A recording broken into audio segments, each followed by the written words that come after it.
Imagine this. It's the brutal winter of 1944, somewhere deep in the frozen wastelands of Eastern Europe. The air is thick with the smell of burnt metal and diesel. A group of battle-hardened Red Army officers, faces weathered by years of relentless combat, stumble upon something that doesn't belong in their world. It's an American M4A2 Sherman tank, abandoned, partially disabled, left behind by a convoy that never made it to the front. At first glance, they smirk. Soviet pride runs deep, especially when it comes to their beloved T-34, the tank that had torn through German panzers and become the symbol of Soviet industrial might. But what these officers are about to discover inside that Sherman will shatter every preconception they held about American engineering, about industrial warfare, and about the very program that was quietly keeping the Red Army alive. This is not just a story about a tank. This is a story about survival, about humility in the face of brutal truth, and about how a single moment of realization can change the course of history. Before we dive deeper into this astonishing revelation, drop a comment below and let me know where you're watching from and whether you've ever heard the full truth about Lend-Lease. Now, let's set the stage properly. The year is 1944. The Soviet Union has been bleeding for 3 years. Stalingrad is behind them. Kursk is a memory. But the war is far from over. The Red Army is pushing west, reclaiming territory inch by bloody inch. But the cost is astronomical. Tanks are being destroyed faster than factories can replace them. Logistics are a nightmare. Spare parts are scarce. Mechanics are working around the clock in freezing conditions, often cannibalizing one tank to keep another running. And yet, Soviet propaganda insists that the motherland stands alone, that Soviet steel and Soviet courage are all that matter.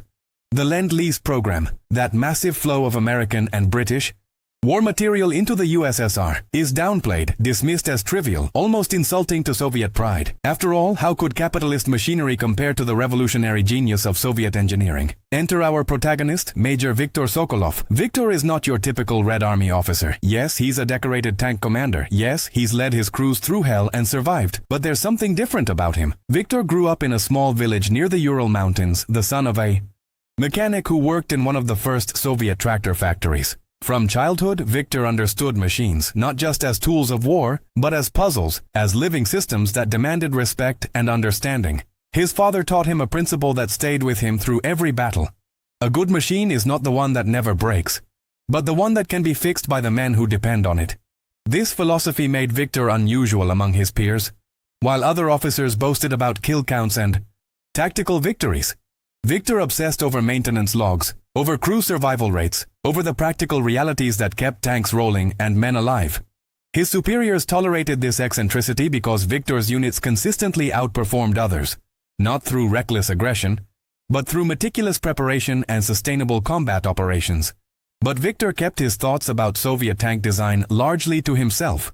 To question the T-34 was to question the revolution itself.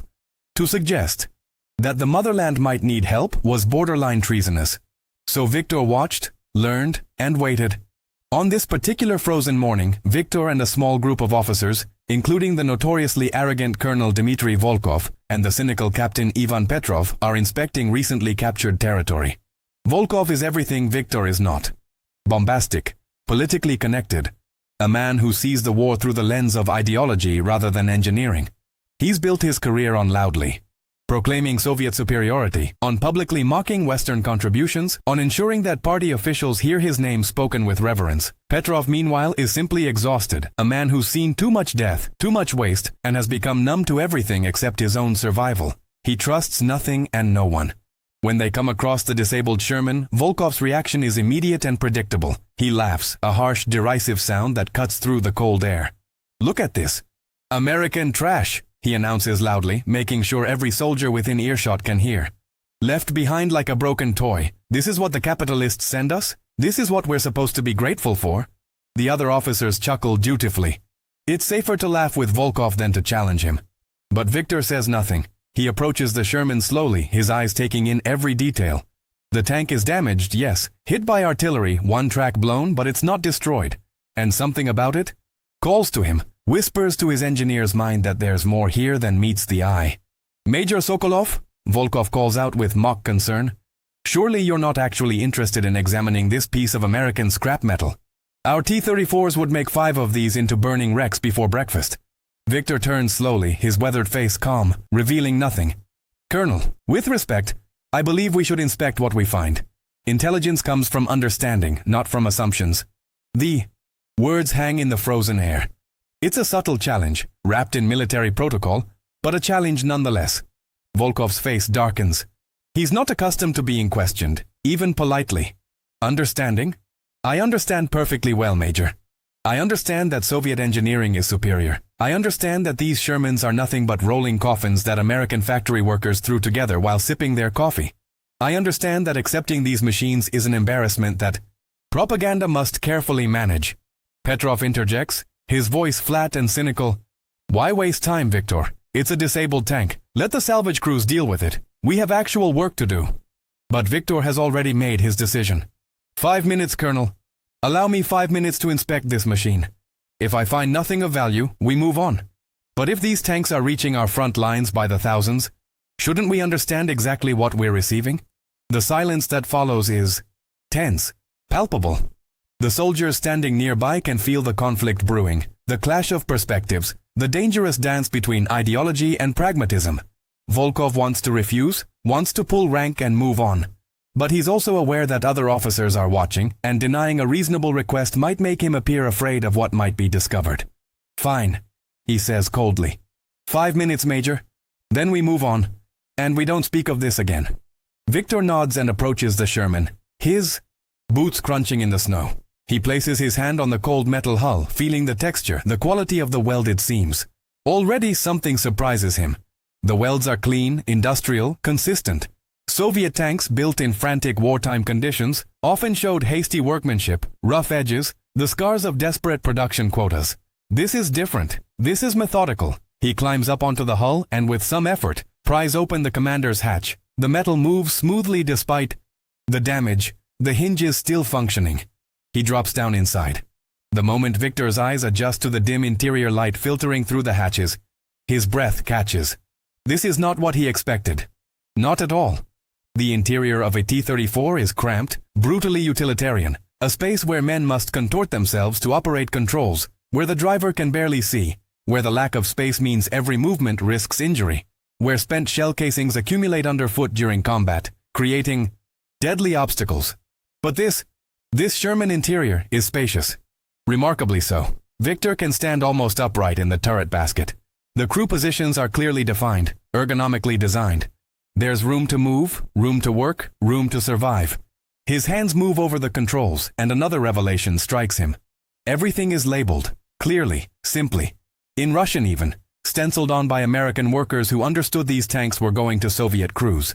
The gauges are large, easy to read. Even in poor light or under stress, the transmission controls are intuitive, smooth, clearly designed for ease of use rather than minimal material cost. Victor's mind, trained by years of mechanical expertise, instantly understands the philosophy behind this design. This tank was built for its crew, not despite them. He examines the engine compartment access and his respect grows deeper. The layout is logical, modular, accessible. An American crew or a Soviet one could perform field maintenance with relative ease, could swap components, could keep this machine fighting without needing factory-level expertise. Compare this to the T-34, where accessing certain engine components required nearly disassembling the entire rear section, where field repairs were often impossible, where tanks were simply abandoned when they broke down because fixing them under fire was a death sentence. And then Victor notices the diesel engine. He'd heard reports, read technical briefings that he'd partially dismissed, but seeing it in person transforms abstract knowledge into concrete understanding. This is a General Motors diesel, specifically modified for Lend-Lease, designed to handle the brutal Soviet climate, the terrible fuel quality, the impossible conditions. It's not more powerful than Soviet engines, not more advanced in raw specifications, but it's reliable, forgiving. The kind of engine that keeps running when everything else fails, that gives crews a chance to retreat, to regroup, to fight another day. Victor emerges from the Sherman after what feels like hours but has been barely 10 minutes. His face is thoughtful, almost troubled. Volkov immediately senses something has shifted. Well, Major, have you satisfied your curiosity about this American monument to capitalist excess? Victor doesn't answer immediately. He brushes snow from his coat, organizing his thoughts, knowing that what he's about to say will not be well received. Colonel, this tank is extraordinary. The words drop like bombs. Volkov's face flushes red despite the cold. Extraordinary, Have you lost your mind, Sokolov? That machine is inferior in every measurable way to our T-34. Inferior armor, inferior gun, inferior speed. These are facts. Victor meets his gaze steadily. Inferior in some specifications, perhaps, but superior in the ways that matter most to the men who must fight in them, day after day, until either they die or the war ends. The tension escalates dramatically. Soldiers are now openly watching this confrontation between two officers who represent fundamentally different worldviews. Petrov laughs, but there's an edge of anxiety in it. Victor, what are you saying? Are you actually suggesting that American tanks are better than ours? I'm saying, Victor responds carefully, that these tanks are designed with a philosophy we have ignored. They are designed for crew survival, for maintainability, for sustainable warfare. The Americans understand something we have refused to acknowledge, that keeping soldiers alive and machines operational is more important than raw performance specifications. Volkov explodes. This is treason. This is defeatist thinking. The T-34 is the finest tank in the world. Our designers, our workers, our entire industrial system has created the weapon that is destroying the fascist invaders. And you dare to stand here in the snow and suggest that some American factory's product is superior. His voice carries across the frozen landscape, attracting more attention. Officers and enlisted men alike are drawn to this confrontation, sensing that something significant is happening, that a forbidden truth is being spoken aloud. Victor remains calm, his voice steady, refusing to be drawn into emotional argument.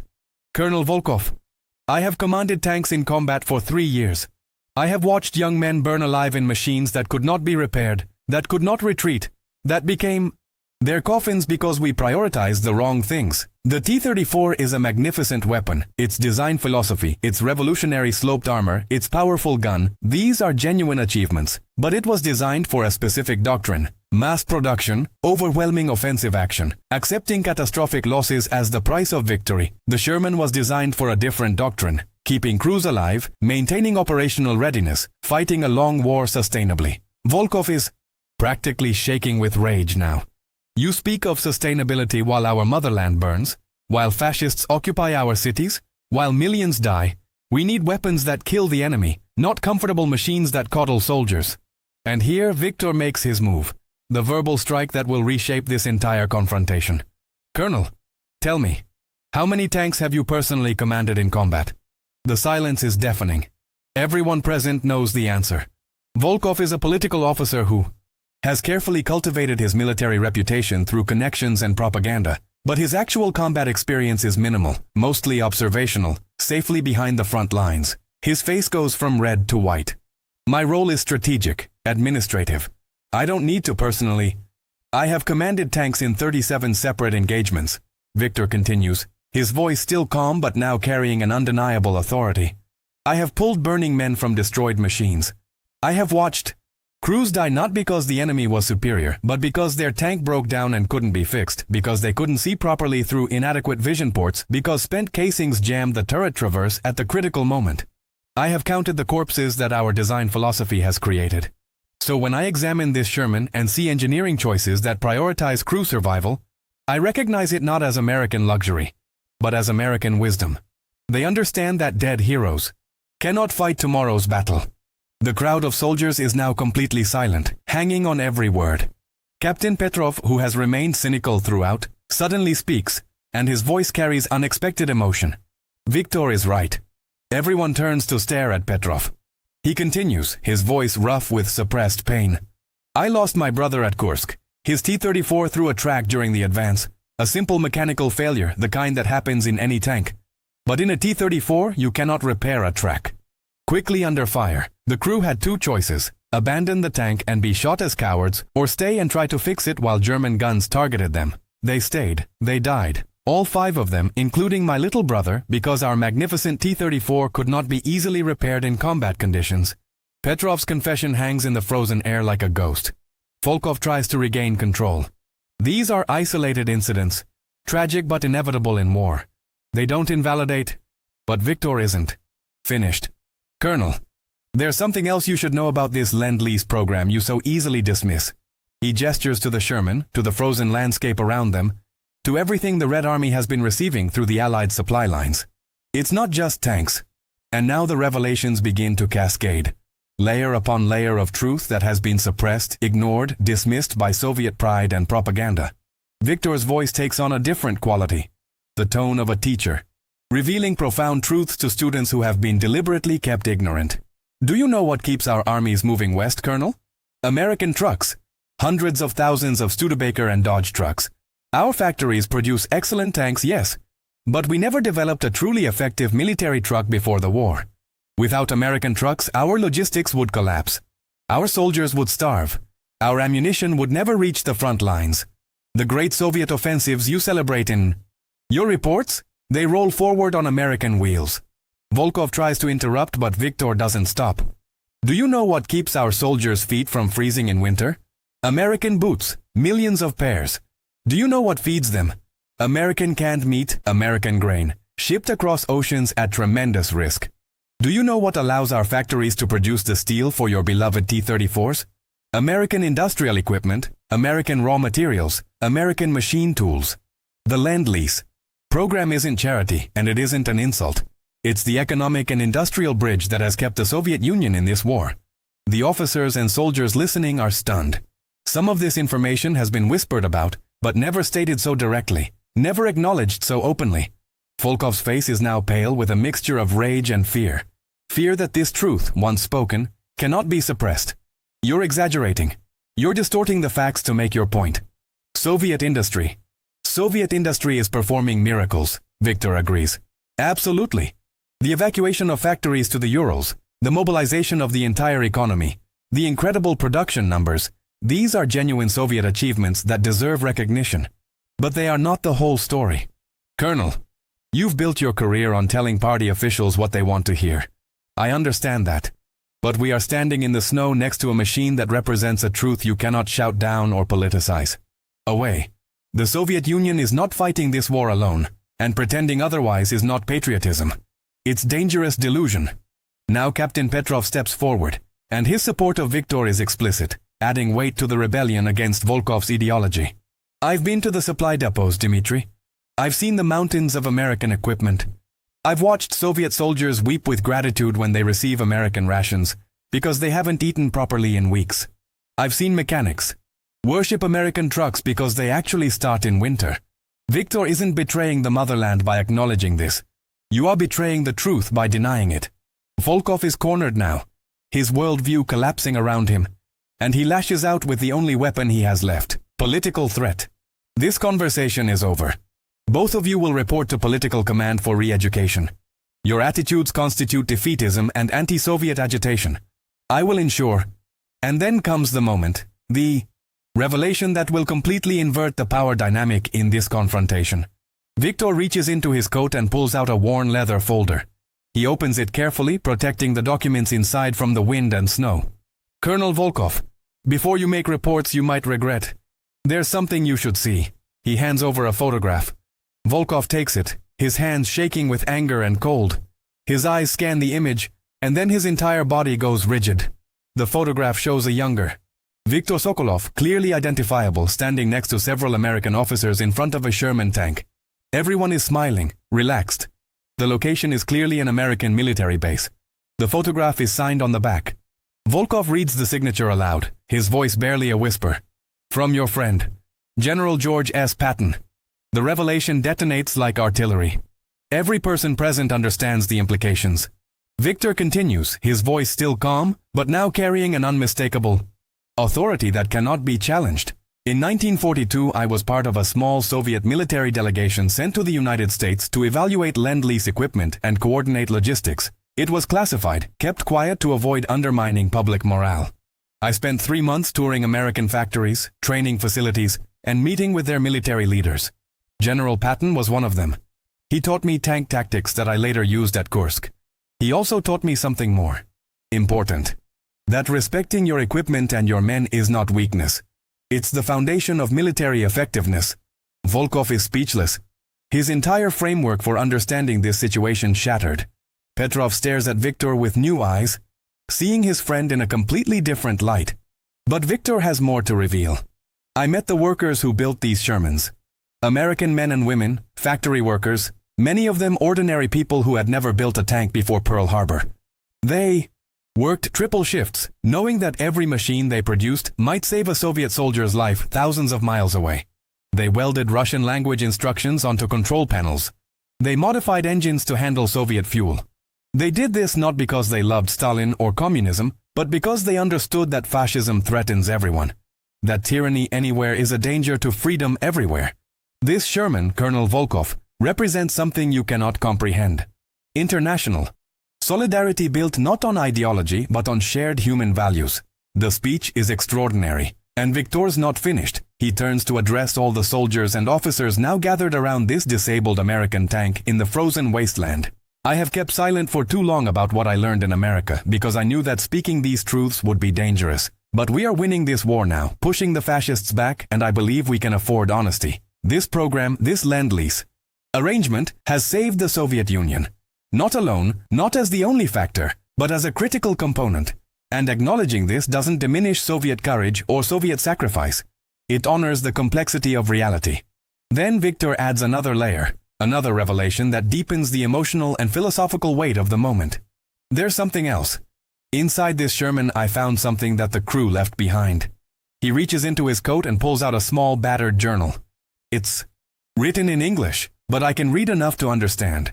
It belonged to an American tank commander who delivered this Sherman to Murmansk. His entries talk about the terrible voyage across the Arctic, about German submarines, about watching other ships in the convoy sink with all hands, about wondering if the Soviet soldiers receiving these tanks would appreciate the sacrifice it took to deliver them. Victor's voice becomes softer, more personal. The last entry says this: "We made it. The Russians took the tanks today.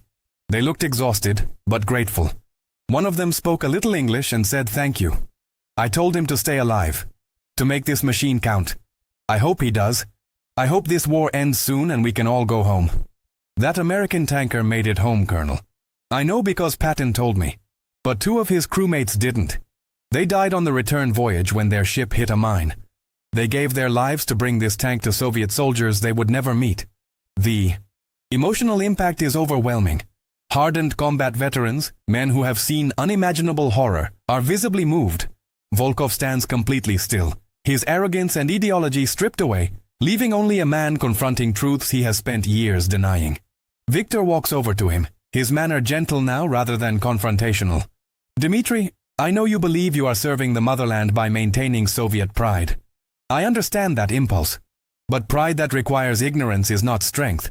It's fragility. True strength is acknowledging reality, honoring all contributions, and building something greater than any single nation can achieve alone." Volkov's voice, when he finally speaks, is broken, barely audible.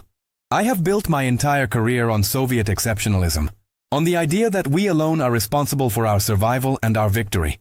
If what you're saying is true, if I've been wrong about this, then everything I've said, everything I've reported, every speech I've given, has been part of a larger propaganda effort," Victor says gently. "You are not alone in this, Dmitri. The entire Soviet information system has minimized Lend-Lease. But propaganda serves a purpose during war, maintaining morale, preserving unity. The problem is when we start believing our own propaganda, when we lose sight of objective truth. The transformation in Volkov is visible, painful, profound. Years of certainty are crumbling, and with them, his sense of identity. "What do I do now?" he asks. And the vulnerability in his voice is startling after so much bluster and arrogance. "You do what I'm doing," Victor replies. "You start telling the truth, carefully, strategically, to people who can handle it. You honor the full reality of this war, including the uncomfortable parts. And you remember that Soviet soldiers' courage is not diminished by acknowledging that they fought with Allied support. If anything, it makes their achievement more impressive, that they took whatever tools were available from whatever source, and used them to defeat the most evil regime in human history." Petrov steps forward and places a hand on Volkov's shoulder. "Dmitri, we've all been living in simplified narratives. Victor is offering us something better. Complexity, truth, nuance. It's harder to live with than simple slogans, but it's honest." Volkov nods slowly, his eyes wet with tears that freeze on his cheeks. "I need to think. I need to process this." "Take your time," Victor says. "But know that this conversation is not a betrayal. It's patriotism of a deeper kind." Now Victor turns back to the Sherman. places his hand on its cold metal hull with something approaching reverence, and addresses everyone present. This tank, and the thousands like it that rolled through Soviet cities and across Soviet battlefields, represents something extraordinary in human history. Two nations, ideologically opposed, temporarily allies against a common threat, bridging an ocean to share resources and save lives. When this war ends, perhaps we will return to being adversaries. Perhaps the Americans and Soviets will find new reasons to distrust each other. But in this moment, in this war, we fought together. And this Sherman is proof of that unlikely cooperation. Every Soviet soldier who climbed into one of these machines, who fought in it, who survived because of its design philosophy, is a living testament to what nations can achieve when they prioritize human life over political ideology. The speech resonates deeply with every person present. The initial contempt for the American tank has transformed into respect, even awe. Soldiers begin approaching the Sherman, touching it, looking at it with new eyes, understanding it not as foreign equipment but as an instrument of survival, a gift from distant allies who risked their lives to deliver it. Victor's final words carry the weight of prophecy, of moral vision, of a wisdom that transcends the immediate moment. When we are old, when this war is memory, when historians write their books and politicians give their speeches, I hope we remember this, that survival often requires accepting help, that pride without wisdom is deadly, and that the most powerful weapon in any war is not steel or fire, but human cooperation across boundaries we thought could never be crossed. This Sherman, abandoned and damaged, has taught us more today than 100 victories could teach. It has reminded us that we are not alone, that our suffering has been witnessed and addressed by people who had every reason to ignore us, and that acknowledging this doesn't make us weaker. It makes us more fully human. The silence that follows is profound, sacred almost. Volkov, the arrogant colonel who began this encounter with mockery and contempt, stands with his head bowed, transformed. Petrov, the cynical captain who trusted nothing, has tears in his eyes.